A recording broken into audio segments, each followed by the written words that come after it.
देखती हूँ जहाँ गीत गाए हवा गुनगुनाए फिजा अर्श से साथ रहूं।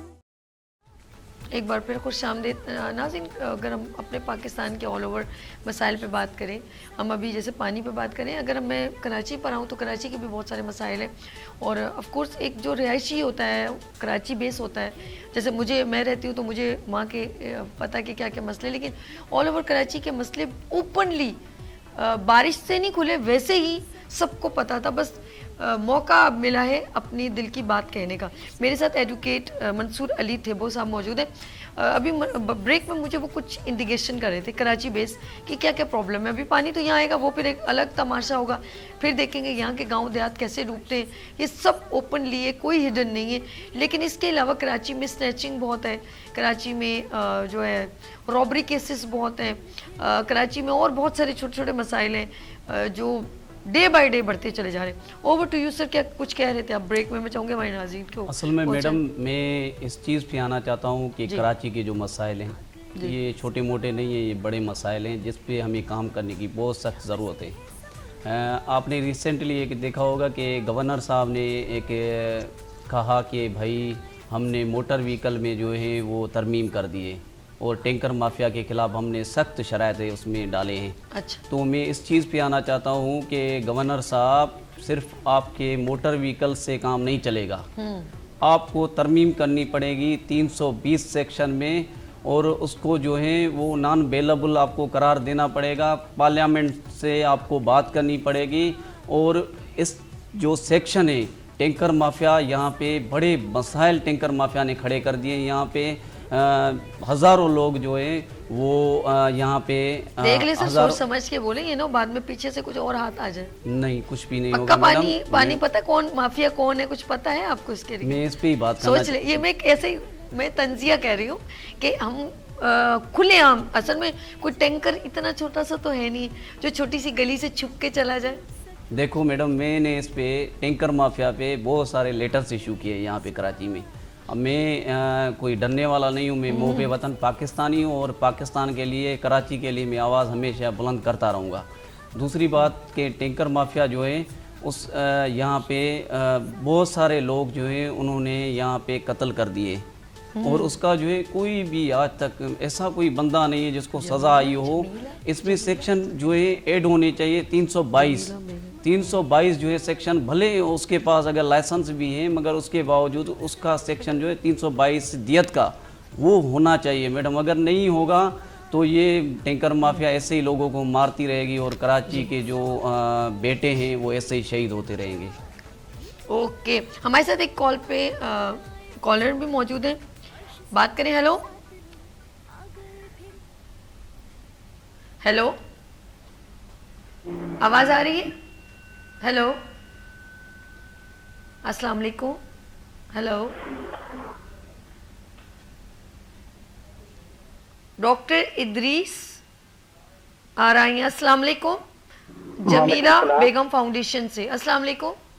वालेकुम सलाम। सर कैसे हैं आप? ठीक है अल्हम्दुलिल्लाह। सर, इस वक्त मैं कहूँगी करंट सिचुएशन के कुछ आप हमें हालात ज़रा आगाह करें हमें। जी, सूरत-ए-हाल अगर मैं आपको बताऊं कि पंजाब की जो सूरत-ए-हाल है बहुत ज़्यादा ख़राब है इस टाइम पे, क्योंकि जो पानी है अभी सिंध में जो बड़े रेले जो हैं वो शामिल नहीं हुए हैं, लेकिन जो पंजाब की सूरत-ए-हाल जो हम अपने आंखों से देख के आए वहाँ पे बड़ी सूरत-ए-हाल ख़राब है। सियालकोट से लेके अगर मुल्तान तक मैं कहूँ कि इतने ज़्यादा हालात ख़राब हैं कि बहुत सी ऐसी विलेजेस हैं जहाँ रास्ते जो हैं वो कट गए हैं, और सैकड़ों की तादाद में ऐसी विलेजेस हैं जहाँ पे ये जो सैलाब का पानी है वो दाखिल हो चुका है, और यकीन करें कि बड़े तकलीफ दे वहाँ पे हालात हैं।